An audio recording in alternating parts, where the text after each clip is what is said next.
भ्रष्टाचार 5 साल में जबरदस्त तरीके से बढ़ा है। ईडी, सीबीआई, इनकम टैक्स विपक्ष के लिए है। जो इनको ज्वाइन कर लेगा वो पाक साफ हो जाएगा। मैं कुछ सवाल पूछ लेती हूँ छोटे छोटे। शारदा स्कैम की बुकलेट निकाली थी हेमंत बिस्व शर्मा के खिलाफ, ज्वाइन कर लिया, धुल गए। आप कहते थे अशोक चव्हाण ने बहुत बड़ा घोटाला किया है आदर्श का, आपके यहाँ आए साफ सुथरे हो गए। आप कहते थे नारायण राणे ने लैंड का स्कैम किया है, अरे करते एजेंसी से काम, आपके यहाँ आए साफ हो गए। आप कहते थे शुभेंदु अधिकारी चिटफंड स्कैम में शामिल है, आपके यहाँ आए तो साफ हो गए। सवाल इस बात का है कि ये देश देख रहा है। वॉशिंग मशीन जो लगातार घन घन घन घन घन घन घन घन घन घन घन घन चल रही है, वो देश देख रहा है। और देश ये भी देख रहा है कि नरेंद्र मोदी जी युवाओं के बारे में, गरीबों के बारे में, मणिपुर के बारे में, महिलाओं के बारे में चिंता नहीं करते। गौरव वल्लभ पे कुछ नहीं बोल देती हूँ, उनके बारे में बोल देती हूँ। देखिए, ये जो लड़ाई हम लड़ रहे हैं ना, जहाँ 3.25 मिनट निशब्द होकर सुना जाता है, सुनते हैं लोग, उस लड़ाई को लड़ने के लिए बड़ा कलेजा चाहिए। वो लड़ाई सबके बस की बात नहीं है। जो कायर थे वो जाएंगे। और मैं एक और बात कहती हूँ सीना ठोक के, कल जाना है आज जाओ, क्योंकि इस लड़ाई में आप जैसे कायरों की जगह नहीं है। इस लड़ाई में जो सीना ठोक कर और गोली खाने की मदद रखता है उसकी, जो कल तक आपके साथ था, उसको कायर बोलने में आपको जरा भी हिचक बिल्कुल भी नहीं, बिल्कुल भी नहीं। केस है उनके खिलाफ, किस डर से गए हैं वो? आपने तो रोहन गुप्ता को टिकट भी दिया था। नहीं, सत्ता की लोलुपता, सत्ता की लोलुपता, सत्ता का मलाई चाटना बहुत लोगों को अच्छा लगता है। सत्ता की मलाई खाकर ही तो ज्योतिरादित्य जी वहां गए, कोई प्रेम थोड़ी हो गया।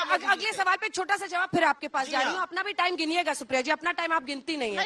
सवाल तो ये कि कौन कन्विंस करता है जनता को, इस पर है बात। आप कौन जनता को कन्विंस कर पाता है, अपनी तरफ ला पाता है, किसके बोलने से वोट में इजाफा होता है। शहजाद पूनावाला, उनकी पार्टी को आप घेर रही है नौकरियों पर। सवाल है कि आपका टेम्पलेट क्या है? जनता कैसे भरोसा करे कि कांग्रेस आएगी तो नौकरियों की बौछार हो जाएगी? हिमाचल प्रदेश का सवाल है, जहां पर 1 लाख नौकरियों की बात हुई थी, सरकारी नौकरियों की, और फिर मुख्यमंत्री उससे पीछे हट गए। ये हमारा मैनिफेस्टो है।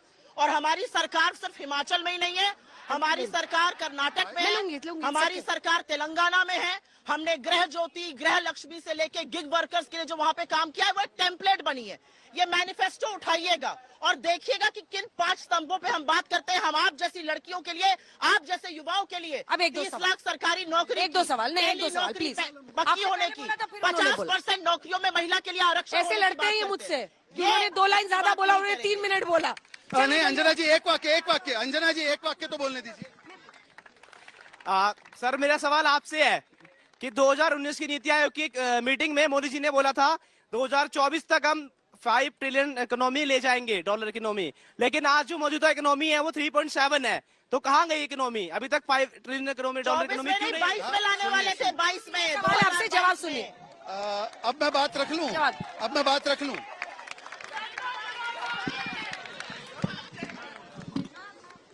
अंजना जी, बात रख लूं। अब देखिए, सबसे पहले मैं आपके भी सवाल पे आऊंगा, क्योंकि अनलाइक कोई और प्रवक्ता मैं अपने सवालों से भागता नहीं, हर एक का जवाब देता हूं। कुछ लोगों को अपने सवाल से भागने की आदत है। अभी तक कंगना रनौत पर एक जवाब नहीं आया है, चलिए छोड़ देते हैं उस बात को। अब मैं बोलना चाहता हूं, इन्होंने पहले कहा कि आपके यहाँ आते साफ हो जाते, आपके यहाँ आते साफ हो जाते। मैडम ये बताइए कि आपके यहाँ पर सारे गंदे कपड़े जमा करके रखे कहाँ है भाई? आप अपने गंदे कपड़ों को निकालते क्यों नहीं? या उनकी गंदगी तभी नजर आती है जब वो दूसरी जगह चले जाते हैं। और दूसरी बात मैं पूछना चाहता हूँ, आज इनसे पूछना चाहता हूँ, इन्होंने हेमंता बिस्वा शर्मा का नाम लिया। हेमंता बिस्वा शर्मा 2014 में, सुन लीजिए, मैं आ रहा हूं आपके सवाल पे। हेमंता बिस्वा शर्मा के ऊपर सीबीआई ने उनको विटनेस के रूप में बुलाया था और उन्होंने सोनिया गांधी को भी बताया था। अब आप उनको रिटेन नहीं कर पाए। और देखे ना, अब रोहन गुप्ता और जो गौरव वल्लभ, जो कल तक इनके साथी थे, उनके विषय में ये बोल रही हैं, तो आप समझ सकते हैं कि कंगना रनौत तो इनकी पार्टी में भी नहीं है, उनके विषय में क्या क्या बोला होगा, इसी का प्रमाण मिल जाता है। परंतु मैं सवाल पूछना चाहता हूं, एक आखिरी सवाल। देखिए, उन्होंने मैनिफेस्टो उठा ही लिया आखिर में। मैनिफेस्टो में इन्होंने अभी रोजगार का तो डेटा मैंने दिया, मैं अकेला व्यक्ति हूं जो डेटा से बात कर रहा है।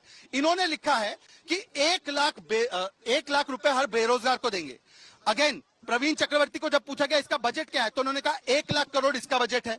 मतलब कि इस देश में इन्होंने स्वीकारा है कि 1 करोड़ लोग, 140 करोड़ लोग में 1 करोड़ लोग ही इनके हिसाब से बेरोजगार है। आप मानती है, स्वीकारती है? वरना बताइए कि आपने 1 लाख जो रुपए बोले हैं उसका बजट क्या है। और इसीलिए नहीं बजट बताती है क्योंकि जो इन्होंने वादे कर्नाटका में किए थे, इनसे पूछे कि कितने घरों का बिजली बिल हाफ किया, नहीं जवाब दे सकते। हिमाचल में कितनी महिलाओं को 1500 रुपए दिया, नहीं बता सकते। कर्नाटक और हिमाचल मिलाकर इनकी एक महिला मंत्री है, तो महिलाओं का उद्धार छोड़ दीजिए। जो संदेश खाली पर चुप रहे और शाहजहां शेख के साथ खड़े रहे। हमने बृजभूषण सिंह पर कार्रवाई की, हमने बृजभूषण सिंह पर कार्रवाई की, पर इन लोगों ने लाल सिंह को लिया। लाल सिंह वो व्यक्ति है, लाल सिंह वो व्यक्ति है जिन्होंने एक 8 साल की बच्ची के रेपिस्ट के साथ खड़े होने का काम किया, उसको टिकट दे दिया। आज किस मुंह से ये बोलती हैं? इनसे पूछिए लाल सिंह को टिकट कैसे दिया। मेरा सवाल ऑपोजिशन से है। मैम, जैसे आपने बोला कि जो ईडी और सीबीआई है वो मोदी गवर्नमेंट के बीजेडी बैठा है वोटिंग करने के लिए। भैया ऐसा है, माइक आपके पास है नहीं। आप लोगों का मैं बहुत बहुत अवगत करती हूँ। आप लोग बारिश में टिके हुए, लेकिन डायरेक्ट कॉन्वर्सेशन मत कीजिए, क्योंकि पूरी डिबेट लिंक हो जाए। बता दीजिए हुटिंग के लिए बैठा है तो बता दीजिए। किसी ने नहीं बैठा। हेलो, एक सेकेंड, ये सभी कॉलेज के बच्चे जिन्हें हमें बुलाया है, प्लीज, ये गलत तरीका है। सुप्रिया पे नहीं, जनता पर सवाल मत